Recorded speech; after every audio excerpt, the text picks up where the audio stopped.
I walked out my door this morning onto my front porch and I discovered that the squirrels got after my broccoli plants. I had this green stalk over there by the edge of the porch, and I guess it just sat on the little edge of the railing and nibbled and chewed. It ate my broccoli plants. These were plants for some small miniature broccoli sprouts. They're not supposed to get real big, and you're supposed to be able to grow it in containers. I had 6 plants, and I've got 3 left. One there, and one there. That little sucker got the other 3. Oh, that makes me mad. That makes me mad. There's the other one that he got right there. Oh, that makes me mad. I purchased those at the store the other day, paid good money for them, and now 3 of them just got eaten. My fault, I guess, because I put this green stalk by the edge of one of those railings on the other side. And it just stood there like a little buffet and ate it. Man, that aggravates me. This is Friday, November 8th. I decided that today is the day I'm actually going to come out here and try to run my barbed wire along this fence row. And y'all, it's been probably 10 months since I bought this gate. I'm embarrassed to say it ended up here. It hasn't been installed yet. It's just one of those things on my list that's driving me crazy. I have not yet finished this fence that I started almost a year ago. That's not good. I'm gonna put my drill down there and I'm gonna hope I remember it if it starts raining. It's very cloudy today. It already sprinkled once. We weren't supposed to have rain today. We were supposed to have it more tomorrow, but here it is. We had some rain over the last few days and this pile is pretty wet. It looks horrible, and I'm always showing y'all my junk piles that I burn. We burn a lot out here in the country. We burn a lot. We don't have a pickup service that can pick up some of these things that you would normally could maybe set by the road or take to the dump. There's no dump. You either have it picked up in your regular trash, but if it's something that doesn't get picked up, you burn it. And so, even though it rained yesterday, I'm gonna try again to put a little lighter fluid on this and get this pile going. The reason being is it's one of the first days we've had with no wind. It's been so windy lately that it's just almost like we had a little front over us or something. And now it's calmed down. So I'm gonna burn this. Our burn ban was lifted. We were under it for several months, but it's lifted. And this is some old furniture that I decided to throw out. And it's a dresser thing, a nightstand, all the drawers, plus some limbs that fell in the wind here lately. Even though we've had rain and stuff, I still like to get my water hose and kind of bring it over there just in case I ever need to get a grip on anything going on with that fire. The birds are out this morning. That's one good thing. The birds are out. It's just so lovely to hear. I don't know, the birds can take a bad morning for you and kind of cheer it up for you. It's so lovely to hear. I'm gonna put these matches, I'm gonna put the lighter fluid on this, throw matches on it and see what happens. It wasn't real easy. I couldn't really get this side to light, but this side over here caught. I'm not in any hurry. I'm gonna be outside, so I'm just gonna let this kind of catch and see what happens and see if it starts burning that little nightstand and just let it do its thing. Oh goodness, getting some wind now. I don't want wind. We'll have to see how this goes. I might end up having to put it out if the wind starts kicking up today. It's giving me more trouble than I thought getting going. I don't know why I even thought it would be easy because it actually rained last night. But I just couldn't pass up this windless day. Just a little breeze blew through here a while ago, but it died down again. So I'm trying to get it going. But it's taken a lot of the lighter fluid to even make it want to burn at all. And after it burns through that lighter fluid, it's wanting to die back down again. So it may be a pointless venture here. When I don't really know how to do something, I tend to dread things. And I tend to put it off. And I tend to tell myself I'm going to research it a whole bunch and I'm going to watch videos and I'm going to figure it out. But sometimes I just put that in the background. And so this project that I started with so much diligence last year and got the post set and everything, and you know, that worked out fine. Got that far with it, got my gate bought and everything, and then I just petered out. I got the barbed wire, I got things I needed, little hooks and things, but then I just petered out. It happens. I mean, I just do that sometimes, but I at least have the peace of knowing a lot of times that what I need is here on my property. I did get the supplies I need. I did kind of line it up in my brain what I needed to get done. My uncle and my cousin came and helped me set those posts. I got the other T-posts driven in the ground. So the project is at some measure completed. It's just not all the way completed because I petered out before I put the barbed wire up and before I hung the gates. I'm walking back here this morning to look at the other fencing, which is on the back of my property, and I'm gonna be just kind of jerry-rigging this, I call it, just jerry-rigging it. But I'm not crazy because I think that's pretty much what they did, whoever put this fence up. There's a lot of ways to do fencing, but when I ride by some of these farms that are near me, I see several men working on it together. I see four-wheelers, I see machinery, I see trucks, and I don't have any of that. So I'm gonna do it the way whoever did this fence probably did it, which is just get her done. You know, it's okay, it's gonna be okay. It may not be done professionally, but it's gonna be okay. I need to secure the back of my property, and that's the way I need to secure it, so I just need to get it done. This older fence here, it's got these posts, the big round posts like I have, but they basically just ran it around the post and then twisted the wire on here. You can see where the wire ends right here. It's just twisted to be held. Now I do see, I kind of wanted to walk over here. I do see that they have some, this one's bent, but it's like one of those U-shaped staples. And I think I saw over there by my barbed wire where I had bought a box of these, probably because I noticed this before. I haven't really looked at all this in a year, so anyway, but that's what they pretty much did. They just wound it around the fence post and then crimped it after they twisted it to keep it from unwinding, and then also used these staples, big metal staples, to keep it from slipping down. That's what I'm gonna do with mine. You know, if it's not broke, don't fix it. And then there's transitions into T-posts and all like mine. So I feel like I can get this done today on my own with my other fence up front. My only worry is just cutting myself with barbed wire. I got gloves. I'm hoping no spiders are up in the gloves because I left them outside, but I've got gloves. I'm gonna go put the gloves on, and then I'm gonna mimic what is done on this fence and try to just get this job done. Maybe I can get it done today. I've got some bolt cutters to cut the barbed wire. I guess that's what I need. And I've got a wrench, not a wrench, it's anyway, a little thing I can crimp the wire with, and kind of some pliers. That's what I'm trying to say. And we'll see if it gets done. This is my supplies. They've been laying here the whole time. I've got all those clips I was telling you about for the T-posts. The fence staples are in that box on top, sopping wet. And then there's the big old roll of barbed wire, which is heavy, and I can't manipulate it probably like somebody normally would with this. I'm just gonna have to measure out what I need and clip it, and then kind of fool with it loose. We're gonna see how this goes.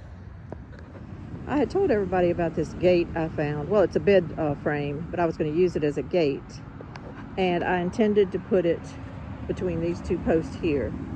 That was my intention, just to have a little simple gate we could walk in and out and everything. But I'm not gonna be able to do that. Well, I'll do it later if I can. But the problem was, I never could figure out how to latch it. The regular fence post latches, which actually look like this, were too big. This part right here is where your actual fence post would go, which would be this right here. But that there is only 7/8 of an inch, whereas this thing is 1 5/8. And I have looked online and I can't find them any smaller than this.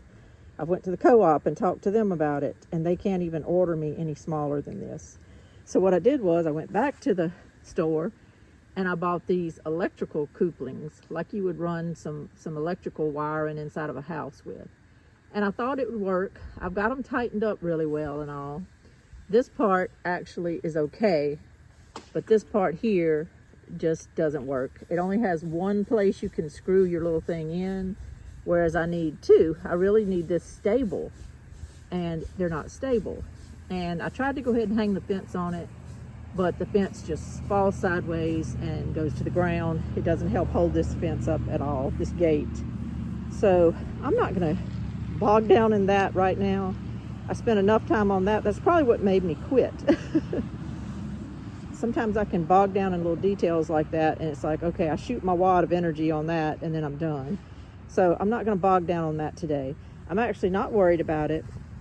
This opening is only 62 inches, which is not wide enough for a truck to go through for sure, but I don't even know if it's wide enough for a side-by-side to go through. But it is wide enough for my husband's golf cart to go through, and with inches to spare on either side. So I think right now I'm gonna leave it kind of open. You're thinking, well, for security reasons, why not shut it? And I will if I can figure out that little bed frame gate, or if I can build me another handmade gate later. I might just build one that'll work for this, that we can easily unlatch when he's out riding his golf cart and he can ride through there. But for right now, it's gonna stay open. I'm just running wire from this post across that post and to the post by my house. And then if you come over here across the part where the cattle gate is going to go, now that is going to stay there, and it's going to be padlocked unless my son needs to get a trailer out or something, at which point we can undo the padlock. But then I'll run the barbed wire from here through all those posts to the big post down there.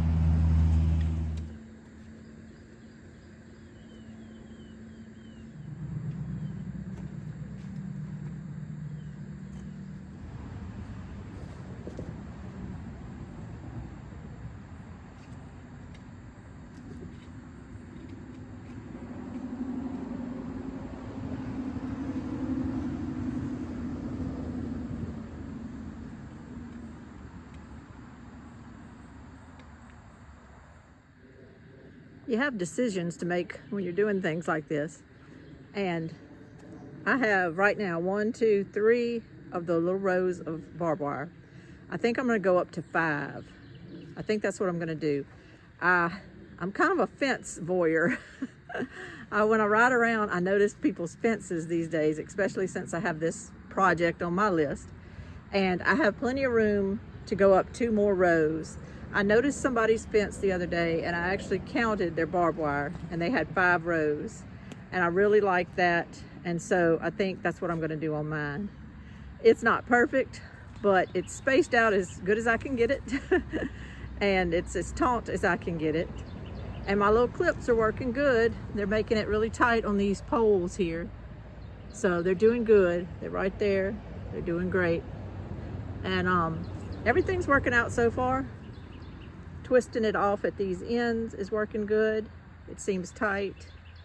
And it is what it is. I'm gonna keep going on it. I'm gonna keep progressing.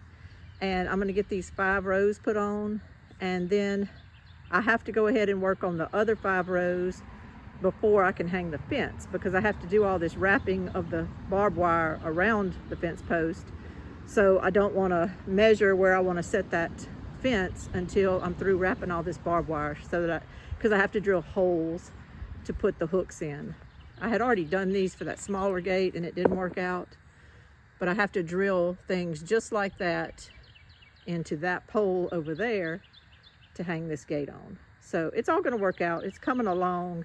It's a perfectly cool morning. The weather is just wonderful for this. And so I'm just going to try to get it done while I can. I'm sweating. It's still hot here in South Louisiana. I'm sweating. But as far as temperatures and lack of wind and lack of distractions, this is a perfect day to do this. I'm going to keep going. Well, I finished.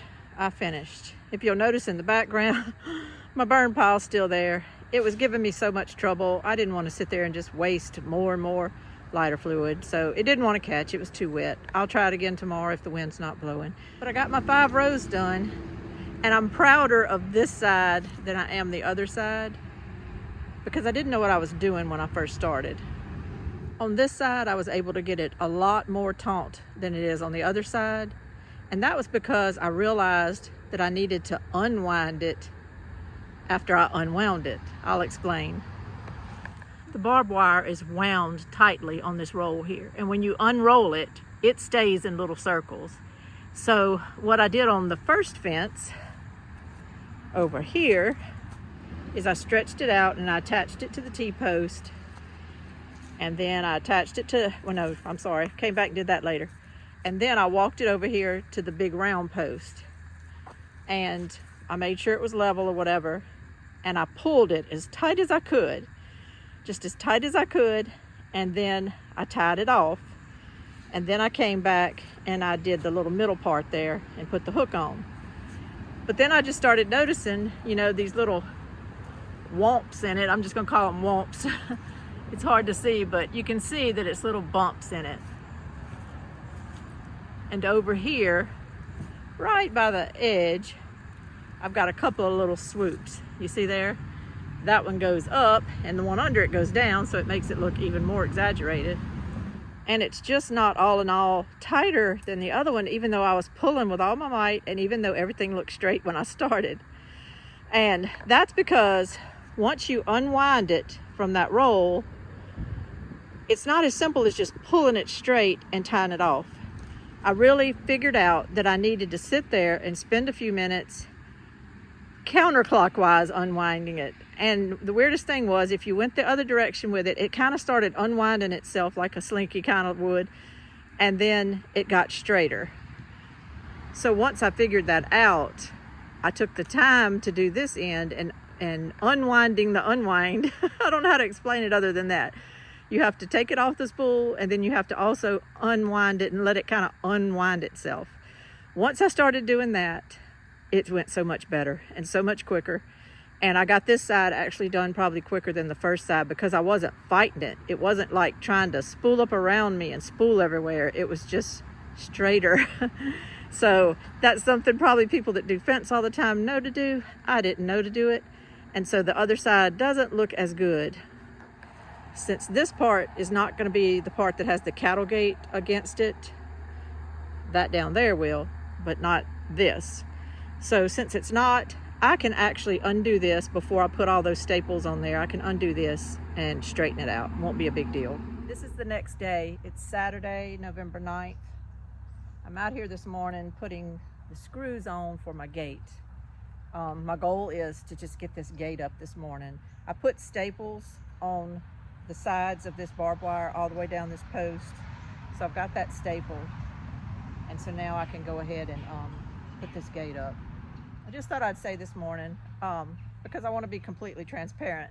As many of you know who have followed my channel, I very much support President Trump. I do. I've got to get this thing here to try to twist this a little tighter. And he won the election Tuesday. I was very excited, as any of the people that voted for him were. I was hoping that for the sake of our country, it wouldn't be this drug out thing and waiting for one state and one precinct. And I say that because I'm old enough to have lived through all of the Florida Chad situation and how our country was just disrupted and on hold and waiting for these little pieces of paper to be examined in Florida, which at the time seemed so real to me as far as, you know, we need to figure this out. And now I just realized it was all a big game. I just have discovered in my life, and it's been a weird awakening at this point in my life. I'm almost 60, and it's been a weird awakening to find out how much of my life and the lives of every American were just living under propaganda, waiting for the powers that be who had selected our people to run, doesn't matter which party, Democrat or Republican. We might all have been telling our children sitting in their desk at school that they could do anything they wanted to do in this world. They could be anything they wanted to be, even if it was President of the United States. And really, in all reality, I'm learning that wasn't true. The reality of it is that for many, many years, people were deciding who was going to be elected, and they were deciding whose turn it was, and they didn't really care what we thought.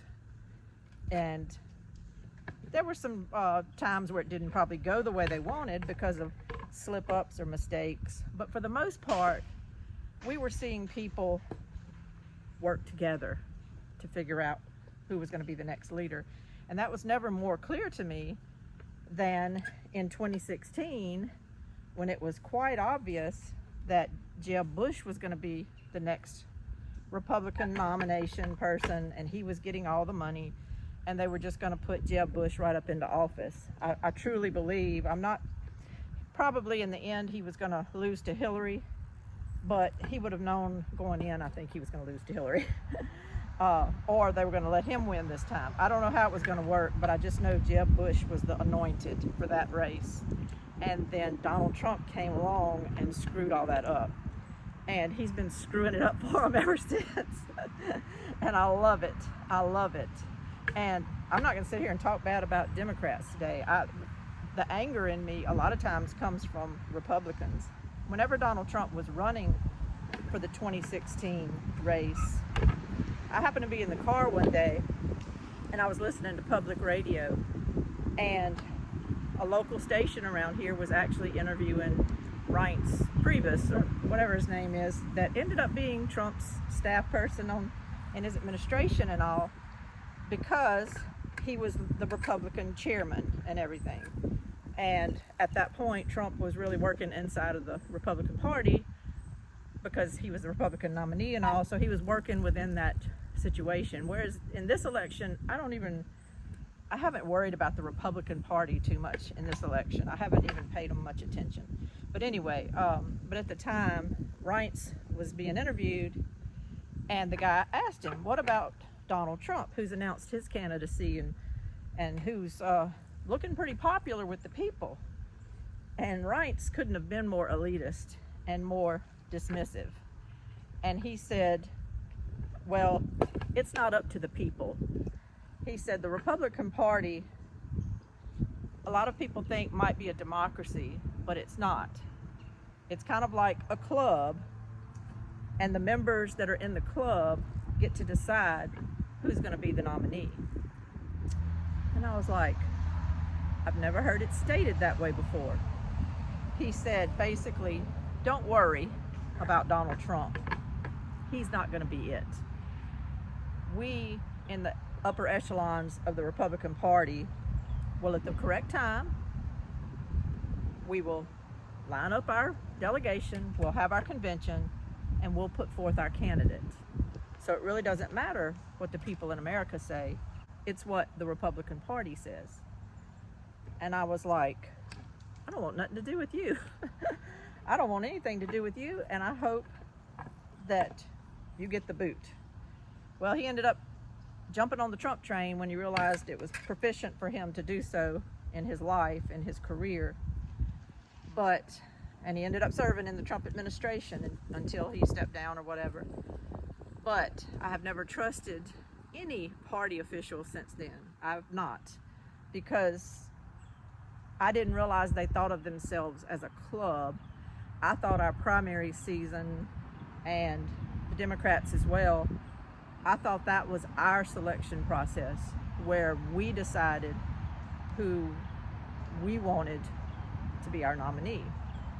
I understand there's upper echelons, I understand there's committees, I understand there's all kind of stuff attached to these parties, but for some reason, my going to vote had always made me think, especially voting in primaries, that we had control ultimately. And he just flat out told us on that radio station that no, you don't. If we don't want Trump in there, he's not going in. And ever since then, you know, I've kind of, that was the beginning of my awakening.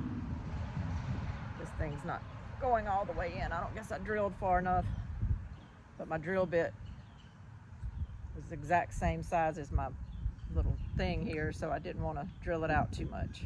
I'm just going to leave it like that. But anyway, that was the beginning of my awakening, and since then I have realized so many things, and I'm not even going to talk about them because this isn't supposed to be a controversial video or anything. So many things where we were lied about, to all of us, Democrats, Republicans. I wish one day we could all find out the exact truth on some of this stuff so that we could unite and we could realize that we all were propagandized and we all were lied to, and we all had information withheld from us that could have cleared up a lot of things for us, or could have made us realize that what we were seeing and watching and grieving over and sending our sons off to wars for were all created lies. They were all created lies to serve a goal that was not the goal of the people of America. And had we known that at the time, we would have revolted on these people for the tragedies that they've caused and the lives that they've cost us and our sons and daughters, and even lives of foreigners that had no reason to die except for our lies that we were perpetrating. And it's awakened me. On the one hand, I have this glorious respect for our country because we are a good country and we are good people. On the other hand, I have an awakening knowledge of how bad our government has acted and conducted itself against us, against foreign nations, for purposes I can't even understand, except for narcissism and egotism and basically evil in their hearts.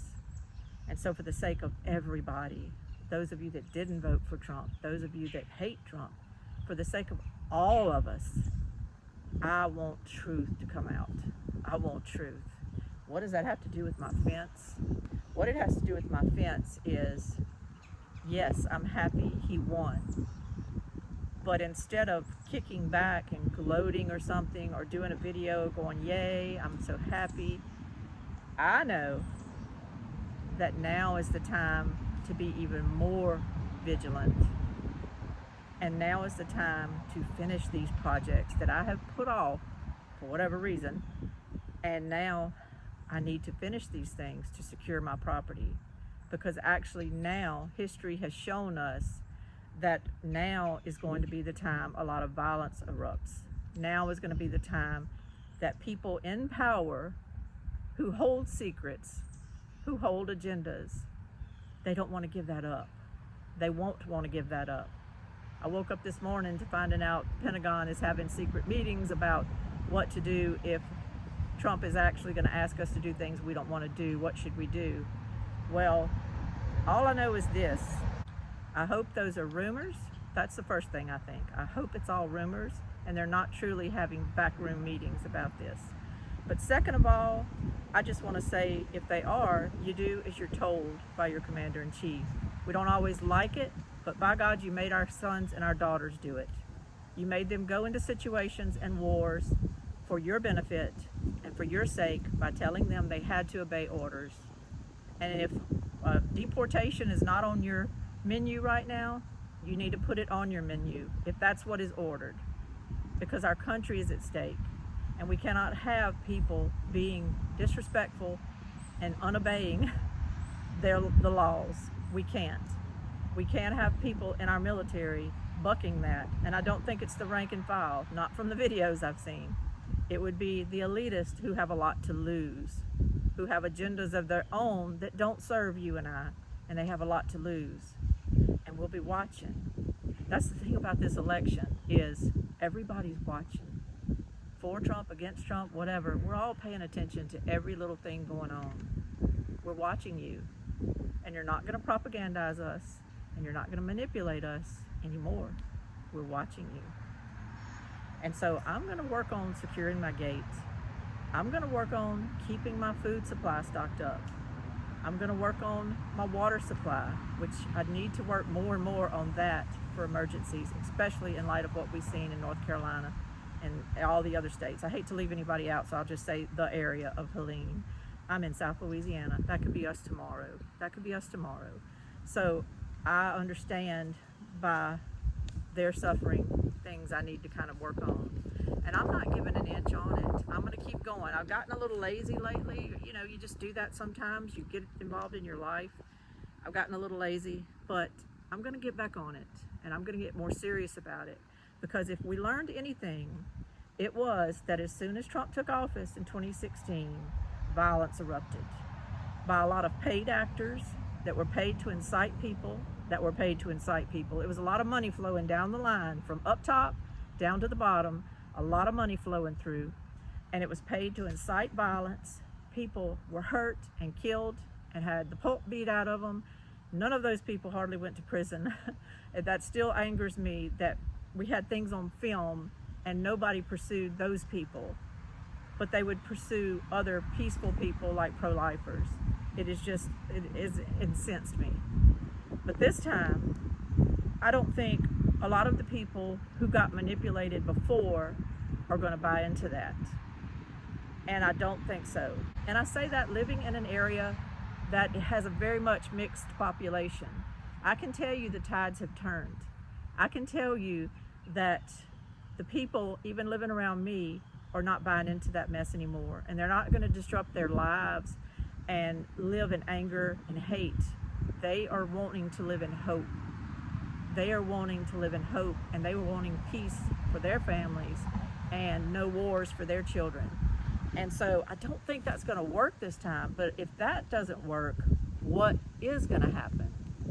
And that's what bothers me, because we are sitting here with 20 million or so. You can call it 10 million, 15 or 20 million, but you pretty much have to understand that the majority of the people that have crossed into this country are military-aged men.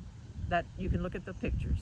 You can look at the lines of people, and they've dispersed them all across our country for reasons. And it's not just about voting. And if you cut off their benefits and you start mass deportations, I'm sure not all of them are going to go line up at the local Greyhound bus station to leave. It's going to be chaos. And there's going to be people that hate our country so much that they're going to facilitate that chaos. They're going to facilitate it, support it. All you're going to have to do is write a phone number on your arm for a lawyer to call or a jail bondsman to get you out. That's what they did in the BLM stuff. And even our politicians were supporting those causes to help bond people out. And all that stuff can start happening again, except this time it will be worse. It will be worse. If it starts, it's not going to be good. And we're not going to want to go places in big public areas. And we're not going to want to go to big stores and be out in the shopping centers all day long. And I don't have any guarantee of anything. But I know from what happened the last time President Trump was elected, that there are people that hate our country more than they can stand, and they just won't stand for someone coming in that is not part of their plan. They just won't. And they won't let us live in peace. He does not want us to be in wars, but they'll bring a war right here to America, from inside of America, to get their agendas forwarded, because they don't want to leave office and they don't want to leave their power and their money stream, their printed money stream that has just been flowing and flowing and flowing for years now. And I want that to stop. So it starts for me this weekend with finishing my fence, not putting off these chores anymore, just not doing it. I'm gonna work on this, but I wanted to make people understand my motivation behind all of a sudden getting out here and trying to finish this project. To me, there's been no time to just celebrate and relax. To me, because of all the things I'm starting to already see, governors standing up against President Trump, they did all this before. We're sanctuary cities, don't mess with us. They did all this before. Now they're saying, you come through me to get to these immigrants. You come through me. They're not listening to the people of their own cities and states. They're not listening to them. Why would they listen to me? I just want peace. We all want peace. And what has been allowed to happen over the last few years to bring in all of this disruption should not have happened. We should have not allowed it, but we did. And now we need to rectify it, or we're all going to be paying the price for it. There was a bad incident that just happened in Amsterdam over the last few days. That would not have happened a few years ago. You cannot let unvetted criminals into your country and expect nothing to happen. So I pray for all of our leaders, Republican and Democrat, to stand together I pray for them to put our country first. I pray for them to look their constituents in their eyes and realize they need to listen to people and they need to work for them. And that should supersede all of these big agendas coming down from the WEF and the WHO and everybody else. The agenda should only be serve the people that elected me. That's all I had to say. I'll get back to showing you in a minute what this looks like if and when I can get it hung. Hallelujah, hallelujah. I finished my fence just in time. We've got a storm rolling in. I guess we're getting in a rain pattern now. But I got my fence done and I got my gate put up. That was my goal Friday and Saturday. Didn't get it all done on Friday. Got it done Saturday morning. I feel so good. I feel so good that this is over. Hanging the gate wasn't as hard as I thought it would be. And it worked out. One of my viewers suggested, because I had brought up the fact that if both of your little posts were facing up, wouldn't it be easy to pop the gate off? And he said, yeah. So he was telling me to point one of them down and hook it like that on the down one, and then have that one up like that. So that's what I did, and I feel secure now that somebody can't just walk up and pop the gate off. So it's just little things like that that you kind of have to think about. You can't get in a big hurry about, and you have to just think about and organize yourself and get your mind straight and then get out here and get it done. I had an extra padlock, so I was able to go ahead and lock this so that the wind won't blow it open and everything. Yes, this is still open, but I'll deal with that here shortly. You can't drive a vehicle through it, and you can't pull, even my lawnmower can't get out of this because my lawnmower is wider than this. So I'm going to fix this here shortly. I may end up rigging that somehow over there. I actually need like a welder to make me some little hinges, but I don't know if it's worth the money to do that. I'm going to have to find out. But if not, I will make me some type of other gate myself here, because you can buy the gate hardware easily at the hardware store. I just can't buy it to fit that bed frame. But I could buy some gate hardware to make me a wooden gate here or retrofit something. So I'm just going to do that later. But this project's done. Thank y'all for hanging in there with me. Thank y'all for listening to me just talk a while ago. A lot of times we just have to work our feelings out, and we have to talk about things, and so that we can have peace in our life and move on. Take every day as it comes and just keep moving on and moving forward. This is Lainey at Hilltop Home Place. Thank y'all so much. Bye-bye.